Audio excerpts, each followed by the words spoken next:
obvious to me. He is in congestive heart failure. Look at the size of his ankles.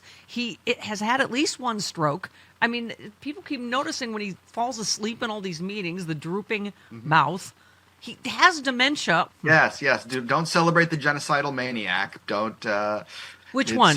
Netanyahu? Oh, I'm sorry, the other one. I'm Columbus. sorry. I wasn't sure Did what we you were talking read about. Trump's Columbus Day proclamation?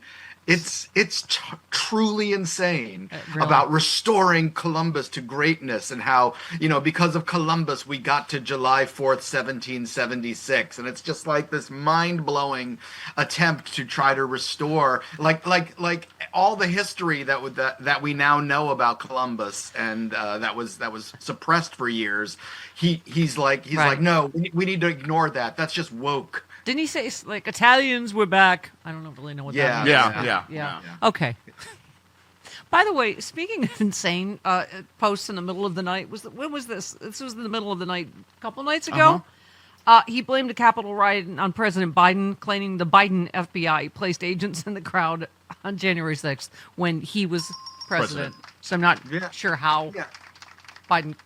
I can't tell anymore if he's just insane, if it's dementia, or he's just lying because he knows his base is that dumb that he's going to think Biden sent the FBI. Okay.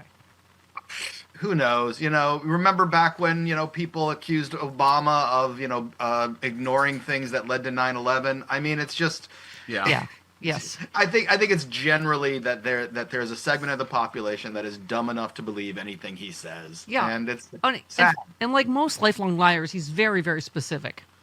The Biden FBI placed 274 agents into the crowd on January 6th. If this is so, which it is, a lot of very good people will be owed big apologies. What a scam. Do something. President Donald J. Trump. That is, I assume, is to Pam. Do something. Sure.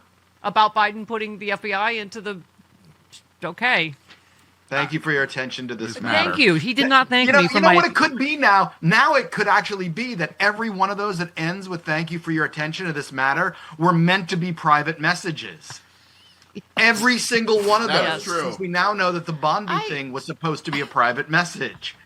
So we have another doctor, speaking of his whatever's going on. How do they find these soulless hacks to just repeat? Who is this guy? Sean Barbarella? Is his name really Barbarella? Or Barbabella? He dropped gushing details about the president's health, Rude, especially his cardiovascular vitality. Oh, God. Which is not a thing. That's just not a thing. No, and just look at him. Oh, by the way, he got the COVID and the flu shot, even though crazy Bobby Brainworm tells you not to. It's weird. Yeah. Dr. Barbarella said... Wait a minute. He got the flu shot when it's becoming less and less available to the rest of us? Yes, okay. correct. Got it. Yes. Okay. Mm-hmm. All right. Okay, his cardiac age, Dr. Barbabella writes, was found to be approximately 14 years younger than his chronological age. Oh, my God. President Donald J. Trump remains in exceptional health, exhibiting strong cardiovascular, pulmonary, neurological, and physical performance. Oh, my God. Oh. Is he taking collagen? If his Perhaps he's using native path Yeah. and typing Stephanie in the box. I doubt that. Rude. When he's huffing and wheezing after going up some stairs, it's really hard to take that seriously. Yes, look at him. Everyone always goes, I'm not a doctor, but I mean, Rude, it seems pretty obvious to me. He is in congestive heart failure. Look at the size of his ankles. It has had at least one stroke. I mean, people keep noticing when he falls asleep in all these meetings, the drooping mouth. He has dementia. Like, it's just everything is... And he talks all the time about whether or not he's going to go to heaven or hell. Yes. Which is just weird. I've got the answer to that. Yeah. Yeah. Well, my fear is that one day he's going to decide, he's going to say, you know what? I know I'm going to hell, so screw it. Let's just kill them all. Yeah. This was his second annual physical. Even I can math better than that. Yeah. Annual means once a year, Rude. Yeah. So there was he was getting it done early. 6 months early. Yeah. So a lot of people were speculating on Friday. George Conway said, I've been told that in essence there are two things that physicians can't do at the White House Medical Unit: MRIs and surgeries. Virtually anything else can be done there if you have or want to. MRI would be my guess. I don't know. I know that my friend Jimmy, do you remember he had a heart condition that we actually friends didn't know about, and he flew, to Hawaii, and he actually had a heart attack and died when he landed. And they were saying, because he was doing this trip to the Middle East, if you have congestive heart stuff, you definitely. Yeah. I mean, so anyway, just a lot of You speculation. shouldn't be in a pressurized container. Right. Yeah. I was gonna say, Right. don't just put them in compression socks. Right. Put them in like a whole compression suit Yeah. on the plane. Someone else said brain MRI after worsening transient ischemic attack episodes. The mouth has been looking droopy when he's paying attention, when he's not paying attention, falling asleep, etc. So a brain MRI to check for a stroke. Got it. So I don't know. You guys are way too kind. I always think it's explosive diarrhea and he's crapping himself to death. And so they've got to figure out why he's crapping himself to death. And, he's dehydrated from crapping so much and that's what makes him delusional. They do seem to put a pad down, a poopy or pee-pee pad down on the couch in Fox and Friends. when Yeah, he's they there. put like this black pad down on the curvy So, white couch. Something happened. Well, it's a white couch. They know what stains are left behind after he leaves. Sorry about the couch. Would he be though? Would he be? No, he wouldn't. No, He- he You could. It would be. You could sell that on eBay. He is just going to be the stain that he leaves on America. That's going to be all right. So let's He's our track mark. Yeah. America's skin mark. America's skid mark. America's skin mark. Yeah. So Rudeness, your piece. I mean, you said take back the story of immigration in this country. It's a beautiful one. It's who we are. Yeah, we forget that. I mean, meanwhile they stopped like priests from going in and praying with and yeah. giving communion to the detainees in Chicago, and like as Sir John Fugelsang always tells us. I mean, it's the number one commandment: welcome the stranger. Yeah. Right? Yeah.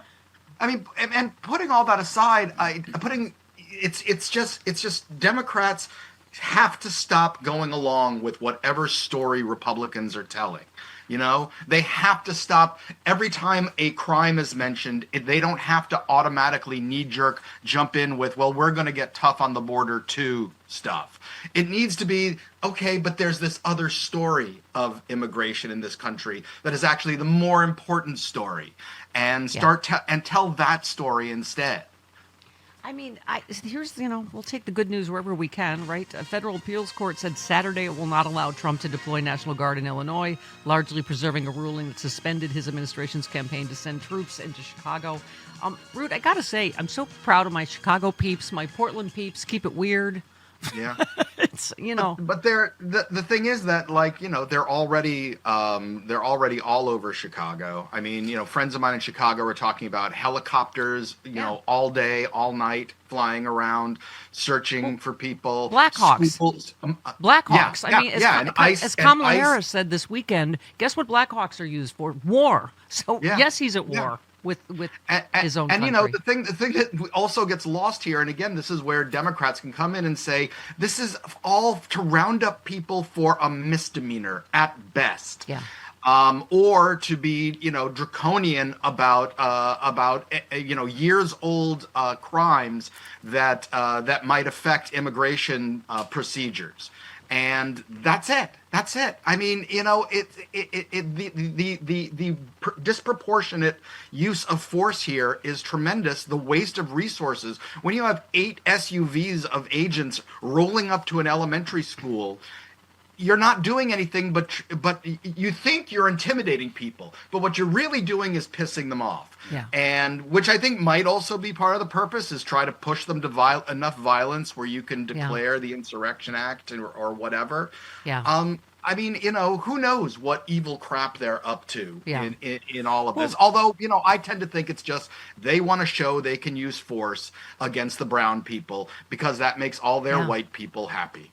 Well, and, Mike Johnson calling this weekend the Hate America rally, this is very, very clearly a Love America rally. The people that love everything this country is and has always stood for, which is not this, which is not Trump's, Right. jackbooted. And so you just say to Mike Johnson, okay, so you're yes to kings. You're good with kings. Yeah, you're 'Cause yes it's the to fascism. No king rally, Yeah. If it's hate to not want a king, then you better go back to the Declaration of Independence. Did you see this one? Masked Border Patrol agents on Friday arrested a TV producer for WGN News in Chicago, Yeah. threw her into an unmarked van, and rammed into another vehicle as they drove away. This was a video was posted on Facebook by, a bystander. They Three claim that masked agents, right? Pinned. Yeah, they claimed that she threw things at them, but then they released her without charge, which means she didn't do anything. Yeah. They just decided that that they were gonna slam this woman to the ground It's for, like the- for being a journalist. Yeah, it's like the woman that, they claimed rammed them or whatever. Videotape keeps proving them to be lying. That she wasn't the one, Or that shots were fired, and it turns out they were shooting at the car. It's because these are just untrained. Sorry, I'm trying to think of a word I can say. Okay. Jerks. Yeah. That. Well, I mean, so I couldn't think if I could say the one that starts with Jag, but can I say? Off the air, you can. You can say the Jag word off the air. Okay. All right. So We're too cute by half. I could call them Jags, though. Right. You can, yes. Yeah. They're total. That's a one-off. You can do that. Yeah. Okay. That are. All right. Anyway. Oh, good. I have like this box that I get to check every now and then. But just these untrained a-holes who are doing this, and again, cities need to start using their police, and if the police won't do it, then they need to fire police chiefs until they get local law enforcement involved in protecting the citizens of the locality. Yeah. Three masked agents pinned this woman, the producer, to the ground. As they handcuff her, they ask her name, which she gives, and then she says, "You guys want to share your names too?" They decline and throw her in a van. That's not America. A lot of us recognize, right? Yeah. And the idea that we're supposed to just go peacefully with the masked unidentified people into their vans. You know how frightening that is? Which our parents have been telling us since we were yay high to not do. Don't get in a van with people you don't know. I mean, it's yeah. Because you are a fancy tenured professor, which I know it's startling for many of us, but I save one last, yes, for you. Pete Hegseth previously championed diversity in a 2013 policy brief for Harvard's Kennedy School before knocking it as a crutch for minorities during his current stint in the Trump administration. The detailed proposal heavily included comments from Democrats, including the late Minnesota State Representative Melissa Hartmann, who he referenced as a political champion. Wow. Well, first of all, nobody in this administration has expressed anything about Melissa Hartmann's slaughter by Pam a MAGA. Bondi mentioned it on Friday. We Pam have Bondi, that audio. Okay. Yeah. Well, Pam yeah. Bondi Now, mentioned how it much as- later? No. The way do you hear it? Do you want to hear Well, it? now we're going to have to hear it. Okay, here we go. Here it is. Here's what she said. We've been living through a horrific cycle of political violence in this country. Night after night, Antifa wreaks havoc on our streets of our cities. In Minnesota, a gunman murdered a state lawmaker and her husband. It was horrific.